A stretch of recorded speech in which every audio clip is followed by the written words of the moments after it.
ቀን በቀን የእንትን ልጅ የተወርክ ወሰደብ ይወድልኛል እንዴ? እንዴ ማን ነው የኔን ስም የሚያየው? እዚህ ላይ ወጥቼ ስለማወራ ነው እንዴ? እዚህ ላይ ጀግና መስዬ ስለምታይ ነው? ስድብና ግጻጼ ባህላዊ የአገር በቀል ስድቦችን መሳደብ ስድብ አይደለም። ስድብ ዘመናዊ ስድቦች ናቸው። ዘመናዊ ገብታል አይደል? ማበድ ቀጥታ እንደገባ እብደትን መቀጠል ነው ያለብን። ቲክቶክ ካላበድክ ሰላም ፋሚሊ እንዴት ከርማችኋል? እንግዲህ እንደምታውቁት አሪፍ ቪዲዮዎችን ይዤ በመምጣት መታወቁኝ አሪፍ ቪዲዮዎችን ይዤላችሁ መጥቻለሁ ማለት ነው። ግርምትን የሚፈጥሩ አነጋጋሪ የሆኑ ሶሻል ሚዲያ ላይ ትንሽ መነጋገር የሆኑ የተለያዩ ነገሮችን ማለት ነው እነሱንም ጨምሬ ይዤላችሁ መጥቻለሁ። እናንተ የሚጠበቅባችሁ ለቤቱ አዲስ ከሆናችሁ ሰብስክራይብ በማድረግ ቤቱን መቀላቀል ነው። ቪዲዮዎቹም ከተመቻችሁ ደግሞ ላይክ በማድረግ ፍቅራችሁን መግለጽ ትችላላችሁ ማለት ነው። ሌሎች ቪዲዮዎች ደግሞ ሪያክት እንዳደርግባቸው የምትፈልጓቸው ቪዲዮዎች ካሉ በተለያዩ ከታች በምታያችሁ የሶሻል ሚዲያ አማራጮች ላይ ሼር ልታደርጉኝ ሜንሽን እያደረጋችሁ ልትልኩልኝ ትችላላችሁ። እነሱንም እያመጣሁ አንድ ላይ ሪያክት እያደረግን ፈን እንፈጥራለን ማለት ነው። አሁን ወደ ቪዲዮዎቹ እናልፋለን።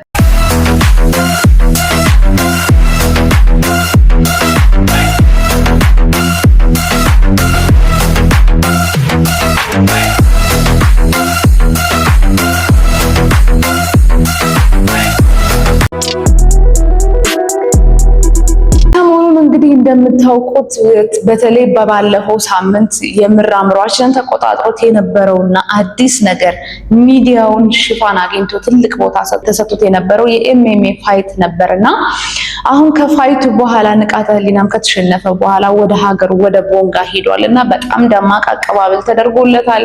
የገንዘብና የቦታ ሽልማትም ተደርጎለታል ማለት ነው። ስለሱና በሱ በጆኒ ሳይድ ያሉት ደግሞ ለንቃተ ለአሸናፊው ከተሸለመ ለምንድነው አዲስ አበባ ላይ ለጆኒስ ለምን ሽልማት አይደረግለትም የሚሉ የተወሰኑ አከራካሪ ሀሳቦች አሉ ማለት ነው። ስለነሱም የምናይ ይሆናል። ሌላው ደግሞ በሶሻል ሚዲያ ላይ በተለይ በቲክቶክ መንደር ላይ የምናቃት ባምቢ ብዙ ጊዜ እንደዚህ ኮንትሮቨርሻል የሆኑ ነገሮች ይነሱባታል። ሰሞኑን ደግሞ ትንሽ አንዳንድ ነገሮች ተብለው ነበረ እሷ ላይቭ ላይ በተናገረቻቸው ነገሮችና ስለሱም ይዤላችሁ መጥቻለሁ። ሌላኛው ደግሞ እንግዲህ ሳውዝ አፍሪካ ላይ እንደምታውቁት የተለያዩ ችግሮች የተፈጠሩ ኢትዮጵያኖች ድረሱልን ጥሪ እያቀረቡ ነው ማለት ነው። ስለነሱም አንዳንድ ነገር እላችኋለሁ። ወደ ቪዲዮቹ እንለፍ። ሹገር ማሚ ቤት ተከራይ ተሰጥቷል። ጭጫሮች ታለች ደግሞ ምን ይሻላል?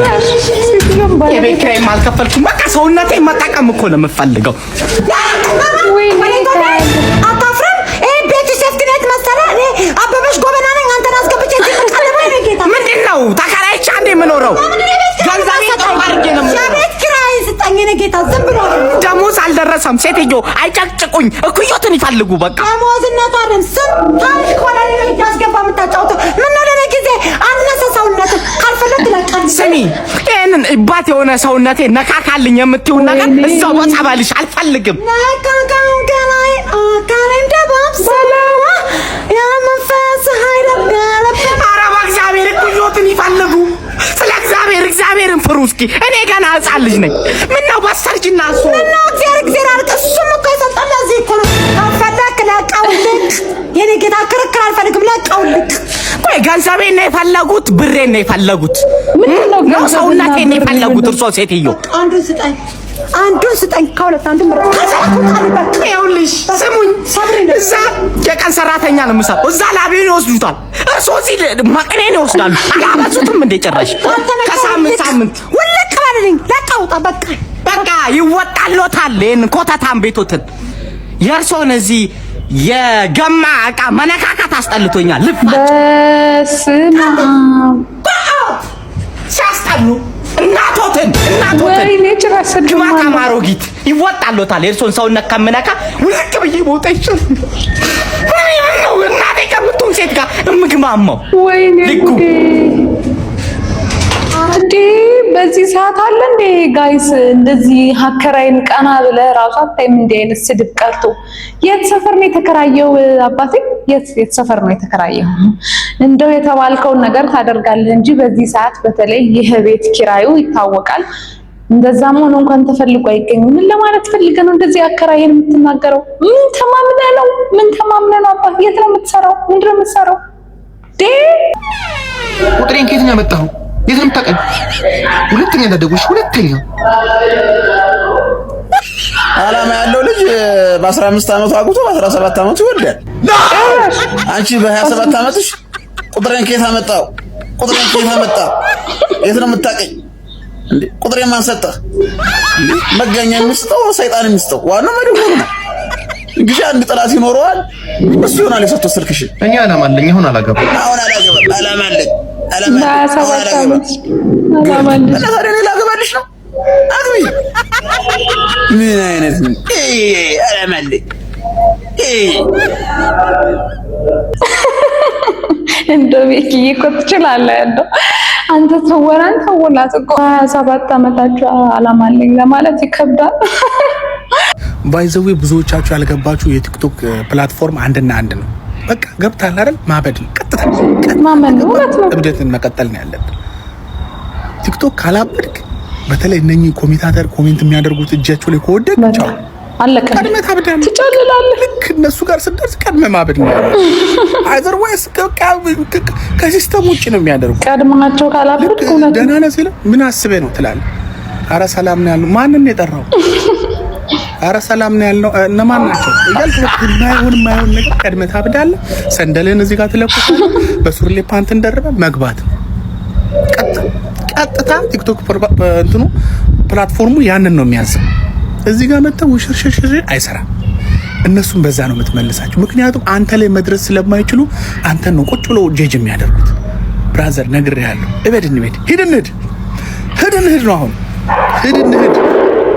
ይሄ ቀልድ ይመስላል እንጂ ኦነስትሊ ስፒኪንግ በጣም ትክክል የሆነ ነገር ነው። በተለይ ሶሻል ሚዲያ ላይ ስትመጡ ጋይስ ማለት ክሪቲሳይዝ የሚያደርጋችሁ በጣም ብዙ እንደሆነ ማለት ከምትገምቱት በላይ ክሪቲሳይዝ ልትደረጉ እንደምትችሉ አስባችሁ ነው ሶሻል ሚዲያ ላይ መምጣት ያለባችሁ።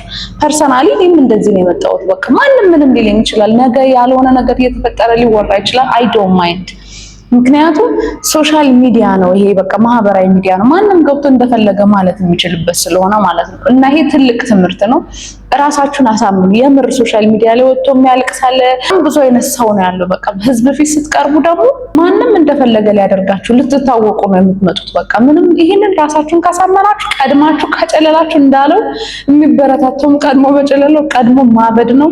ከነሱ አንድ ስቴፕ እየቀደማችሁ ካልሄዳችሁ በጣም ከባድ ናቸው ምናምን ማለት እነሱ እነማን ናቸው አላቅም። ግን ሶሻል ሚዲያ ላይ ምንም ትባላለ። አሁን እኛ ሪአክሽን ቪዲዮ እንሰራለን፣ ሪአክት እናደርጋለን። የተሰሩ ነገሮች ላይ ሪአክት እናደርጋለን። ምንም ማድረግ አይቻልም። ትቀበላለህ። በቃ የኔ ኮንቴንት እስከሆነ ድረስ እሰራለሁ። ስራዬ ነው የምሰራው። ሰው የእነሱም ስራቸው ነው ብሎ ማሰብ ነው። ማንም ምንም ቢል ስለእናንተ ደግሞ ምንም መስሚያችሁን ጥጥ አድርጋችሁ ወደፊት መሄድ ብቻ ነው። ስለዚህ ቀድመን ጨልለን ሶሻል ሚዲያ ላይ ብንመጣ ምን ይመስላችኋል? ሀሳብ እንደ ሀሳብ ሚስቴ ባሏን ብልት ቆርጣ መጣሏ በይሰብ እያነጋገረ ይገኛል። የአርሲ ዞን ሲሆን የ42 ዓመቱ ግለሰብ ከባለቤቱ ጋር በገጠመው ተራ አለመግባባት ምክንያት ከሌሊቱ 6 ሰዓት ባለቤቱ በስለት ብልቱን ቆርጣ መጣሏን እየተነገረ የሚገኘው ከሌሊቱ 6 ሰዓት በኋላ የተቆረጠውን ብልቱን በፌስታል በመጠቅለል ወደ አፖሎ ሪፈራል ሆስፒታል በመሄድ እንግዲህ ሰዓታት የቆየ ቀዶ ጥገና ተደርጎለት ብልቱ በስኬት መቀጠሉን እየተነገረ የሚገኘው ይህም ሁኔታ በርካቶችን እያነጋገረ ይገኛል። ባለቤቱ በምን ምክንያት ይህን እንዳደረገች ግልጽ አይደለም። የ6 ልጆች አባት የሆነው የ42 ዓመቱ ግለሰብም ማለት ነው መሻት መጀመሩ እንዲሁም በተጨማሪ ደግ በጥሩ የጤንነት ሁኔታ ላይ መሆኑን እየተነገረ የሚገኝ ምን አጥፍቶ ነው ማሚ? ጥሩነቱ ወልዷል። 6 ልጅ ሙሉ ወልዷል። ደስ የሚለው ነገር ወልዷል። ግን መልሶ እርሶ ጋር እንደሚመጣ ጣጣው አይርሱ። ላይክ መሽናት ነው የጀመረው አሁን ሌላ ፈጣሪ ይቀርበል። ኧረ እኔ ምን እያወራሁ ነው ጋይስ? እና ግን በጣም ከባድ ውሳኔ ነው የወሰደችው። በቃ ቼክ በቃ ለዛ ቀላል ነው። እንዲህ ይቻላል እንዴ? ወይ አባ ሰላም ነው? ሰላም ነው። ፍየል ቤት የት ነው አባ? ፍየል ቤት በዚህ ከፍ ብሎ። ለምን ከፍ ላለው? ዝም ብዬ አልሄድም እንደ ቦታ እኮ ነው የጠየቅኩህ ያለ። ከፍ በል ሲለው ቦታ ፍየል ቤት የት ነው? በዚህ ከፍ ብለህ ከፍ ለምን እላለሁ? ምንድነው ከፍ ልበል? በክፍለኛ ቁጭ ማለት ነው። በዚህ ከፍ ብለህ እያልኩ ነው። እሺ እንካ ከፍ አልኩኝ። አሁን አሰቃየው በእናትህ ተረስ እንጂ ምን ነው ከፈልኩ አልከኝ ከፍ አልኩ እዚህ ከፍ በላ ወንድ ጀመራችሁ ምንድነው ሌባ አይደል ከፈል አልከኝ ከፍ አልኩኝ አሁን ምንድነው የምትለኛለህ ሙት ይዛለ አይደለም ምንድነው እየነገርኩህ አይደል አዎ እሱ ነው በዚህ ከፍ ብለህ እሺ ወይኔ ቦታ ቀይሮ ከፍ በል አሁን ኮፍ በል ለማን እንዴ ምንድነው ሌባ ነሽ እንዴ አይደለም ከፈል አልከኝ ከፍ አልኩኝ ቶይ አይሐዲሱ አንተ ቶይ ምንድነው ወይ እንዴ እናንተ ታቅጣጫ ስትጠቁሙ ቢያንስ አክሰንቱን አታውቅም ያውቃል በዚህ ከፍ በል አልከው ሄዶ ከፍ አለ በቃ ቁጭ አለ ሲያሳዝን አንዴ መኪና ገዝቶልኝ ምንም ከዛ ላይ ሲቆረጥ ምን ይዘሽ መጣሽ በእናትሽ አካውንት አለው ማለት ነው በስነ ተጣላችሁ ነው ግን ሰርፕራይዝ ሲለኝ ይሄ ሴት እንግዲህ ዋው ምናምን ትላለች አያስ እኔ ግን ኬት ነው የከፈለ ብራስ እሷም አታውቀው አካውንት አለው ወይ ብላ እሱን ያሳሰባት ኬት ነው ይሄን እንደዚህ የከፈለ እንደዚህ ምናምን ብዬ ሳስብ ነበር አይገርምም እንዲህ ብናስብ ግን ያ አካውንት የቢዝነስ አካውንት አለው እዛ ቢዝነስ እሱን አልከታተልም አትሊስት ኖቲፊኬሽን ላይ እኔ ሳላቅ ማውጣት ይችላል ምናምን የሚል ወልዶ መንፈስ ቅዱስ እስካሁን ያሳስብሻል ቆንጆ ነበር አንቺ መግዛት ከባድ ነው ለምታስቢው ሌላ ነገር አለው አንቺ አታስቢው እዛን ሰከንድ ባይሆንም ምን አጨናነቀኝ እኔ በዛ ድስት ብዬ በቃ መኪና ከምንም ተነስቶ ሲመጣ ከየት መጣት ያረቻ አደገኛ ናት ጋይስ እንዴ ሴቶች ለትንሽ ነገር ራሱ ላይ ተገዝተው እንዴ መኪና ትልቅ ነገር ነው እንደውም ትንሽ ነገር ሲሰጣቸው እኮ ከየት አመጣው ወዴት አመጣው ከኔ ደብቆ ነው የሚባል ነገር የለም ኢትዮጵያ ውስጥ ይሄ ባህልኛ ሀገር ግን መምጣት አለበት ብላችሁ ታስባላችሁ ፍሬንድ ጭራሽ መኪና ጽድት ያለ መኪና ገዝቶ ይሰጣታል ያሳሰባት ምንድነው እኔ ማላቀው ከየት ነው እንግዲህ ከሁለቱ ከሚያውቁት ሪሲት አልተቆረጠም ማለት ኧረ የምትገርም ማይንድ ያላት ናት ብቻ አነጋጋሪ የሆነች ሴት ናት ባለፈው ፓስታ መቀቀል ይችላል ያለችው ማለት ነው ይመችሽ ግን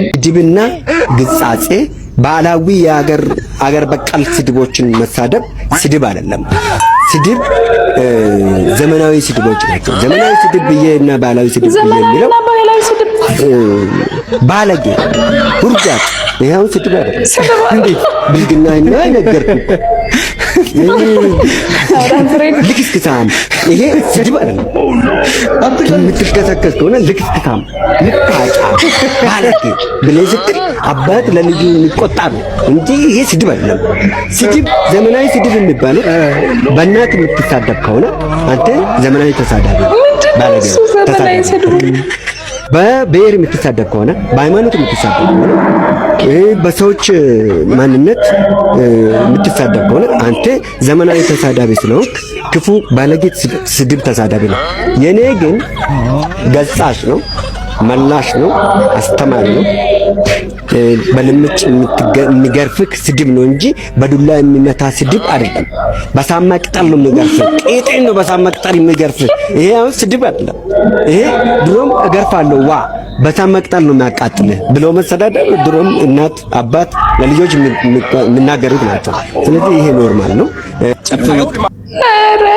የት ነበርን እናንተ ስድብ እንደዚህ በሁለት እንደሚከፋፈል ሳናቅ የት ነው የከረምነው ዘመናዊ ስድብ ባህላዊ ስድብ ኧረ ከዚህ በኋላ ባህላዊ ስድብ አይደለም ተብሏል የፈለኩትን መሳደብ ይችላል አልችልም ህግ አለው ግን ስድብ እንደዚህ በባህላዊና በዘመናዊ መንገድ መከፋፈሉ እኔ ገና ዛሬ እየሰማው ነው እንግዲህ ምን ትሉኛላችሁ ጋይስ ሌላ ደግሞ ራሱ ይሄው ሰውዬ የቴዲ አፍሮ አልበም እንግዲህ እንደምታውቁት በጣም ቅኔ ነው 18 ዘፈን ከትራኩ መብዛት ደግሞ ይሁን እያንዳንዷን ነገር ለመረዳት በጣም ጊዜ ይወስዳል እሱ ግን በደንብ አብራርቶታል ጋይስ በተለይ ዳስጣል ማለት አሁን እኔ አልገባንም ነበር ህዝቡ ዝም ብሎ እየሰማ ነው እኔ አልገባኝም እኔ እሱ አብራርቶታል ጋይስ በዚህ ዕውቀት አሁን የባህላዊና የዘመናዊ ስድብን የሚለይ ከሆነ በእውነት ኢትዮጵያ ውስጥ የባህላዊና የዘመናዊ ስድብን ልዩነት ያመጣም የተረዳም ሰው አላየውም ከዚህ በፊት እና እሱ ይሄ ዕውቀት ካለው ደግሞ እኔ አምነዋለሁ ይቅር በሉኝና አምነዋለሁ አሁን የቴዲ አፍሮ አልበሙ ላይ ያለው ነው የአልበሙ መጠሪያ ሆኖ ዳስጣል የሚለውን ዘፈን በደንብ አብራርቶታል እንስማው እስኪ ዳስጣል የሚል ዳስጣልን ለማስፋት ካልሆነ በስተቀር ዳስን ለማፍረስ አይደለም። ዳስ ጣል የሚባለው በነገራችን ላይ ሰርግ ሲደገስ ሰርግ በሚደገስበት ጊዜ ሰርግ ቤት ፊት ለፊት ድንኳን ካለ ከጓሮ ወጥ ምናምን የሚሰራበት ጭስ ስላለው ምንድነው የሚሰራው? 10 እንጨት እንደዚህ ርብራብ ይደረግና ቅጠል ፀሐይ እንዳይገባ ይጣልበታል። ጓሮ ጭስ የሚጫስበት ዳስ ነው እንጂ ዳስ ሰው የሚቀመጥበት ሰው ወጣ ወጥ እንደዚህ የኩሽና ነገር የኮስማሪ ነገሮች የሚዘጋጁበት ነው። ደርሰን የአውቶሪካ የቴዲን ብታመጣው አውቶሪካ በየ5 ዓመቱ ይጠበቃል። ቴዲ በየ5 ዓመቱ ምርጫ ይመጣል ሲባል ይጠበቃል።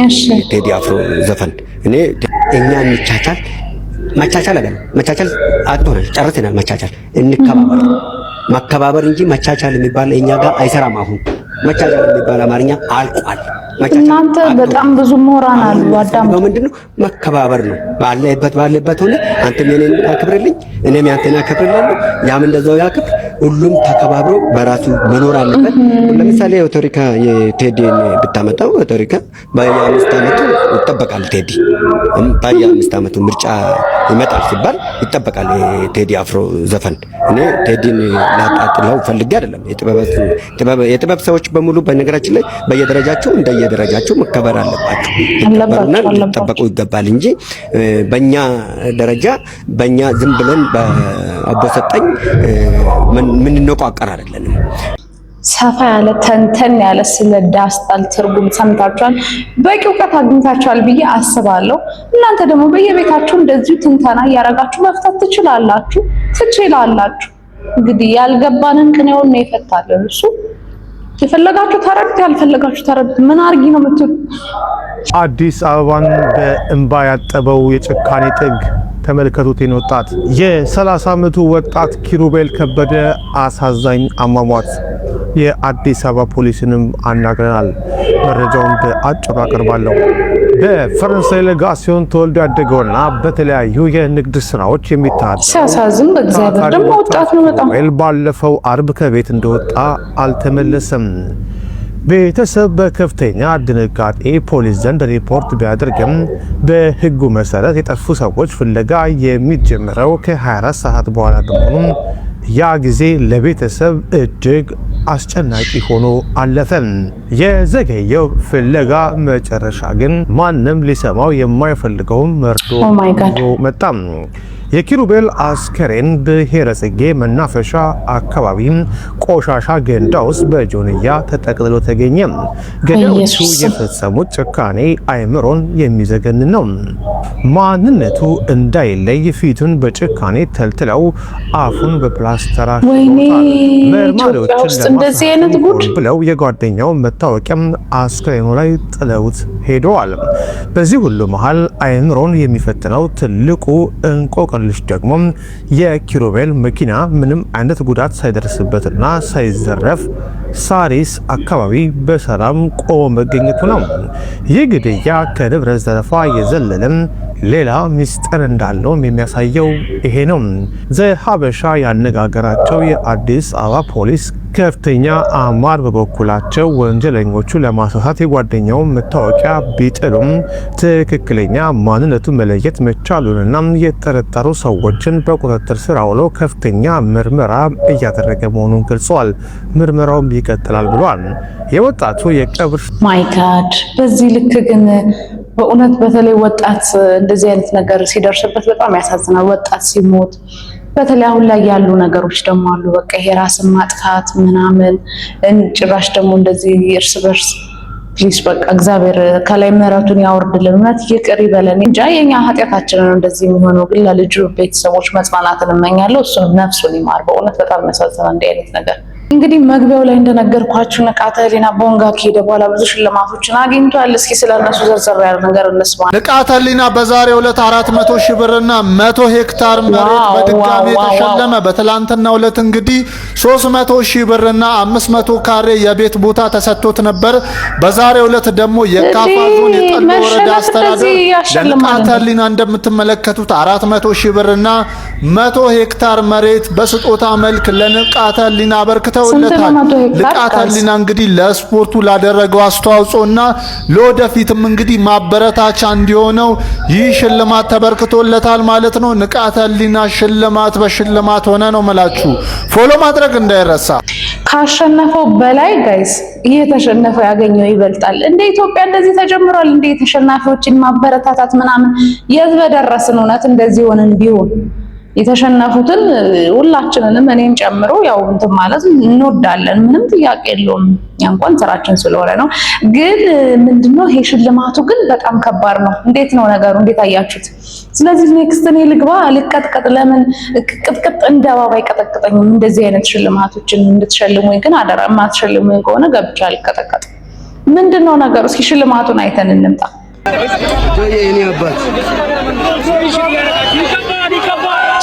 ካርታው ምናምን ነው የተሰጠው ጭራሽ። ኦ ማይ ጎድ ጥራላችሁ። ኢትዮጵያ ሀገራችን ለውጥ ላይ ነች ጋይስ። አሜዚንግ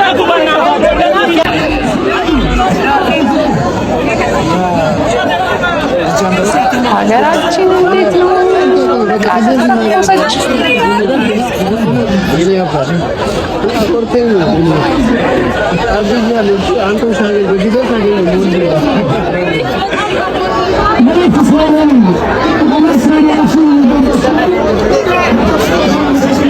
የሚገርም የህዝቡ ብዛት ጋይስ፣ ወጥቶ የተቀበለው ህዝብ ብዛት እንዲህ እንዳለ የሀገሪቱ ህዝብ ነው የወጣው የተነቃነቀው።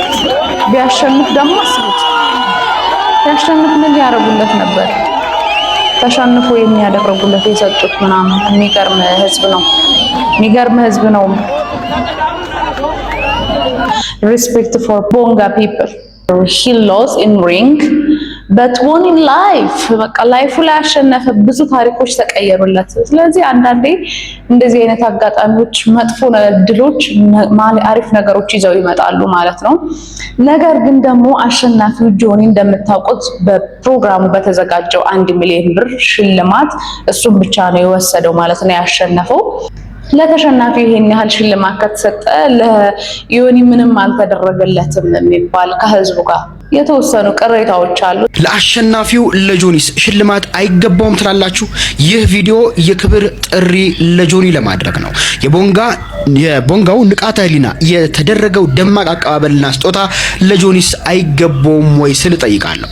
የቦንጋ ህዝብ ለንቃተ ህሊና ያደረገው አቀባበል የሚደነቅ ነው። የልጁም የሚገባው ነው። በመሬት ስጦታና በ300 ሺህ ብር የታጀበው ያማረ አቀባበል ህዝባችን ለሚወዳቸውና ለሚያከብራቸው ልጆቹ ያለውን ፍቅር በግልጽ ያሳየበት አጋጣሚ ነበር። ግን ደግሞ ጆኒን እናስበው። በአዲስ አበባ ተወልዶ ያደገው በአንድ ደቂቃ ውድድር በብቃቱና በቆራጥነቱ በበቃኝ አሸንፎ የወጣው ጆኒ የብዙዎቻችንን ልብ የገዛ ወጣት ነው። ጆኒ ላሳየው ተሰጥኦና በራስ መተማመን ምን አይነት ዕውቅናና ሽልማት ሊሰጠው ይገባል ትላላችሁ? የእርሱ ሐሳብ ምንድን ነው? የአዲስ አበባ ከተማ አስተዳደር እንደ ቦንጋው ሁሉ ልዩ ዕውቅና ሊሰጠው ይገባል የሚሉ ሐሳቦች የተነሱ ይገኛሉ። የንግድ ተቋማትስ ለዚህ ተምሳሌት ለሆነ ወጣት ድጋፍ ሊያደርጉለት አይገባም ትላላችሁ? ጆኒ የሚገባው ትልቁ ሽልማትስ ምንድነው የሚል ሐሳብ አላችሁ? እንግዲህ እንደምታዩት የጆኒ ደጋፊዎች ደግሞ ቅሬታ ሰምቷቸዋል። ይሄ ልጅ ከዛ ተነስቶ ነው ዜና መስራት የቻለው ማለት ነው። ለጆኒ ስላሸነፈው ሲያሸንፍስ አይሸለሙ ሰው ሲሸነፍ ብቻ ነው ወይ የሚለው ነገር ትንሽ አነጋጋሪ ሆኗል። እንግዲህ የሚያስብበት አካል ያስብበት። ጆኒ ግን የምር ክብር ይገባሃል። አንደኛ ነህ። የተናገርከውን የምታደርግ አምስቲል ዩር ቢግ ፋን የምር ማለት ነው። በጣም የሚገርም ብቃት ያለ ልጅ ነህ። አይታወቅም ነገ የሚፈጠረው ነው። ሰዎች ይሄ ከኋላ የምትመለከቱት ሰላማዊ ሰልፍ እንዳይመስላችሁ። እንዲህ አይነት ስለት መሳሪያዎችን ይዘው ከሀገራቸው የጥቁር ፎሬነሮች ወይም ደግሞ የውጭ ሀገር ዜጎችን እንዲወጡላቸው ለመጠየቅ የወጡት ሰልፍ ነው። እጅግ ያስፈራል። አስቡት እስቲ ሰው ሀገር ሆናችሁ ቢሎንግ እንደማታደርጉ የሚሰማችሁ ቦታ ላይ ሆናችሁ በዛ ላይ ደግሞ እንዲህ ባለ መልኩ እንድትወጡ ስትገደዱ እንዴት ተሳቀው የሆኑ እነዚህ ወንድም እህቶቻችን፣ እባካችሁ ይሄን ቪዲዮ በቻላችሁት አቅም ኮፒ ሊንክ ሼር አድርጉት። አትሊስት ይሄን ማድረግ እንቻል። አትሊስት ከዚህ በፊት አስቀድሜ የለቀቅኩላችሁ አንድ ቪዲዮ ነበር በእንግሊዘኛ የተሰራ። ያን ቪዲዮ በደንብ አድርጋችሁ ኮፒ ሊንክ ሼር አድርጉት። በተለይ ደግሞ ለሳውዝ አፍሪካ ኤምባሲ የሚያስፈልገውን ትኩረት ሁሉ እንዲሰጥና ከዚህ በኋላ ምንም አይነት የኢትዮጵያውያን ነፍስ መጥፋት የለበትም በዛ ሀገር። እንደምታስታውሱት እንግዲህ አንድ ኢትዮጵያዊ ባለፈው 2 ከ3 ቀን በፊት ነው በጥይት ተመቶ ተገሏል ማለት ነው። በጣም ብዙ ኢትዮጵያኖች ተማረዋል። የሞቱትን ነፍሳቸውን እግዚአብሔር ይማራቸው። በእውነት በጣም ያሳዝናል፣ የሚያስከፋም ነገር ነው። እነሱም ጥቁር ሌላም ጥቁር ሆኖ ላይ ነው በቃ እየተነሱ ያሉት ማለት ነው። ይሄ እውነት የዓለም መጨረሻ ሁላ ነው የሚመስለው። በጣም ያሳዝናል። ከዚህ የተነሳ እንግዲህ አንዳንድ ኢትዮጵያኖች እዛ ሀገር የሚኖሩ ኢትዮጵያኖች እንግዲህ ድረሱልኝ ጥሪ አድርገዋል ማለት ነው። እስኪ እነሱን እንስማ። ደግሞ በደቡብ አፍሪካ የምንገኝ ኢትዮጵያውያን እየተገደልን ነው። ድረሱልን፣ ድምጹልን። በማንነታችን በኢትዮጵያዊነታችን ብቻ ተለይተን እየተገደልን ነው፣ እያለቅን ነው። በአንድ ቀን 20-30 ሬሳ ወደ ሀገር ቤት ይላካል። አሁን በተለየ መልኩ ለየት አድርገው ወደ እያንዳንዱ ቤት እየገባን እንጨርሳቸዋለን፣ እንገላቸዋለን እያሉን ነው። እባካችሁ ድምጹኑልን። በደቡብ አፍሪካ የሚገኝ ኢትዮጵያ ኤምባሲ ምንም አይነት ጥቅም እየጠቀመን አይደለም። ትንሽም የተንቀሳቀሰ አይደለም። በመጠኑና በአቅሙ ትንሽም አልተንቀሳቀሰም። ለምንድን ነው ድምጽ የማትሆኑት? ለምንድን ነው የኢትዮጵያ ኤምባሲ የማይንቀሳቀሰው? በደቡብ አፍሪካ ያለው ምንም አይነት እንቅስቃሴ እያየን አይደለም። ለሌላ ሀገር ግን እንደዚህ ጮኸው ሚዲያ ላይ ወጥተው ጮኸው ሽፋን አግኝተዋል። እኛ ኢትዮጵያውያን ግን ምንም አይነት ሽፋን እያገኘን አይደለም። ምንም አይነት እንቅስቃሴ እያየን አይደለም። ለምንድን ነው እኛ በደቡብ አፍሪካ የምንኖር ሰዎች ኢትዮጵያውያን ጮኸን ምንም አይነት መልስ የማይሰጠን? ለምንድን ነው ትንሽም ሽፋን የማይሰጠን? ለምን? እንግዲህ ሳውዝ አፍሪካ ውስጥ ያለ ኢትዮጵያ ኤምባሲ በተቻላችሁ አቅም ማለት ነው እስከ ጥግ ድረስ ሄዳችሁ አንድ መፍትሄ ብታመጡ በጣም ደስ ይላል። እውነት የንጹሃን ዜጎች ነፍስ ባይጠፋ። እንግዲህ እናንተንም ጭንቀት ላይ ያላችሁን እግዚአብሔር ይርዳችሁ። ምንም ማድረግ አይቻልም። በጣም የሚያሳዝን ነገር ነው። በእውነት የሚያስከፋ ነገር ነው። ይሄ በጣም አንገት ያስደፋል። ከውጭ ሀገር ወረራ የመጣባቸው ነው የሚመስሉት። ስለት ይዘው የተለያዩ መሳሪያዎችን ይዘው ሲሉ ላሳያችሁ ነው። ምን ጉር ነው እንደዚህ? በእናታችሁ ስማመረ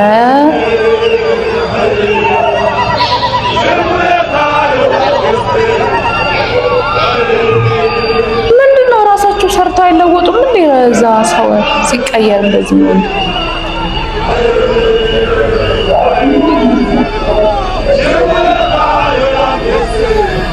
በጣም አሳፋሪ ነገር ነው እውነት።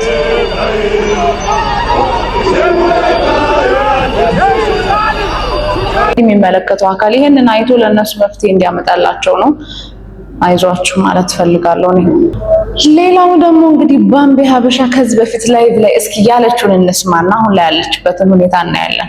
ባሬ እግሬን እየላሱ ላይ እየተፋሁባችሁ እየተጸዳደሁባችሁ እንድኖር ምናምን የምትፈልጉ ወንዶች አላችሁ። እየገቡ አታክ ያደርጓታል። በዛ ምክንያት ይሄንን መልስ ላይቭ ላይ ተናግራ ነበርና ወንዶች ጉዳይ ተነስቶባታል። ጨርሶ ስድብ እየሰደቧት ነው። በዛ የተነሳ እንግዲህ እየተከፉ አንዳንድ ሰዎች ቪዲዮ ሰርተዋል። በጣም ብዙ ቪዲዮ ሰርተዋል። አረ በፈጠራችሁ እቺን ሴትዮ እስቲ ተረጋጊ፣ ከዚህ በላይ ጋጥ ወጣቱኝ፣ ብልግናም ገደብ አለው ብሎ የሚመክራት የቅርቧ ጓደኛ የለም። ልክ እንዳልሆነች ቀርቦ ሊነግራት የሚችል ዘመድ እንዴት ይጥፋ? ምን አይነት ወንድ ነው አንቺ እየተጸዳዳሽበትና እየተፋሽበት ካንቺ ጋር ለመኖር የሚለምንሽ? እውነት ነው ማንም ሰው ጻድቅ የለም፣ ሁላችንም ችግር አለብን። ቢሆንም ግን በዚህ ደረጃ ሶሻል ሚዲያ ላይ ተወጥቶ ባለጌ ነኝ የባለጌ ባንዲራ ያዥ ነኝ ወቁልኝ ማለት ለምን ያስፈልጋል? አንዳንዴ እኮ አንዳንድ ብልግናዎች ራሱ እኮ ስርዓት አላቸው ማለት ይቻላል። ያንቺ ሲታይ እዚህ ሶሻል ሚዲያ ላይ ኃላፊነት በጎደለው መልኩ እንደፈለግሽ የምትናገሪያቸውን ነገራቶች ወደፊት ስትሰሚያቸው አታፍሪበትም? አረ በቅርቧ ያላችሁ ሰዎች ጓደኞቿ ምከሯት። እያወራች ያለችው ነገር ፈጽሞ ልክ አይደለም። እንግዲህ እንደሰማችኋቸው ነው። በጣም ብዙ አሉ እንደዚህ ቪዲዮ የሰሩባት። ባህላችን አይደለም እንደዚህ አይነት ስድብ ብለው በጣም ብዙዎቹ ቅር ተሰኝተውባታል። ምን እንግዲህ ከዚህም አልፈው ቪዲዮዎቹን እስከ ማስጠፋት ድረስ ማለት ነው። በእውነት በዚህ ልክ በቀል ጥሩ አይደለም ማለት ሰው ልትጣሉ ትችላላችሁ፣ ሐሳቡን ላትደግፉ ትችላላችሁ። እናንተም እንደሷ ወጣችሁ ቪዲዮ መስራት እኮ እዚህ በጣም ባይዞ እሷን እንደዚህ እንደተናገራችሁ ወጣችሁ ቪዲዮ መስራት ትችላላችሁ። ላይ ስራዋ ላይ አካውንቷ ላይ ሄዳችሁ ምን ያህል ርቀት ሄዳችሁ ይሄ አካውንቷን ቪዲዮዎችን ማስወረድ ምናምን በጣም ከባድ ነው። እውነት ለመናገር እያለቀሰች ትላንትና እውነት ለመናገር ቪዲዮ ሰርታ ነበር። ያሳዝናል። እስኪ እንስማት። እንዴ ቀን በቀን የእንትን ልጅ የተወርቅ መሰደብ ይወድልኛል እንዴ ማን ነው የኔን ስም የሚያየው? እዚህ ላይ ወጥቼ ስለማወራ ነው እንዴ? እዚህ ላይ ጀግና መስዬ ስለምታይ ነው? በጣም እኮ ይሰልቻል። ኤቭሪዴ የእናንተን ስድብ እየሰማሁ እኮ ነው ተነስቼ ለመስራት ለመለወጥ ሞክረው እንዴ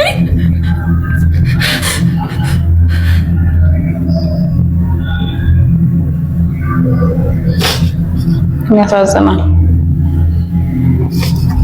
ሴት ልጅ ስትሆኑ ደግሞ በጣም ከባድ ነው እውነት። እንዴ ሴት ልጅ ስስ ነች በጣም አትችልም እንደዚህ አይነት ነገሮች። ፕሊስ ለምትናገሩት ነገር ባምቢ ያታልቅሽ። ምንም አልፈልግም። ቪዲዮ መስራት መስደብን በቃ ይሄን ነው እንድታውቁልኝ ፈልገው። ቪዲዮ መስራት መስደብ ኤቭሪቲንግ መብታችሁ። ግን አካውንቴን አትንኩብኝ እሺ። እኔ ስራዬን መስራት ፈልጋለሁ። ስለዚህ አካውንቴን አትንኩብኝ። በቃ ልስራበት። ይሄን ነው ለማለት የመጣሁት። ልስራበት። ተውኝ እንዴ 5 እና 6 ስራ አስቀምጬ ለመፖስት እንኳን ፈራሁ። ማን ይልኛል ያ እንዳለ ቪዲዮችን እያጠፋችሁ ቢታውኝ በቃ እንዴ አይ እንደዚህ ማይ ጋድ ፐርሰናል አድርጋችሁ ሰው ላይፍ አይነሳባችሁ። በጣም ያስጠላል። በጣም አይዙርባችሁ እንዴ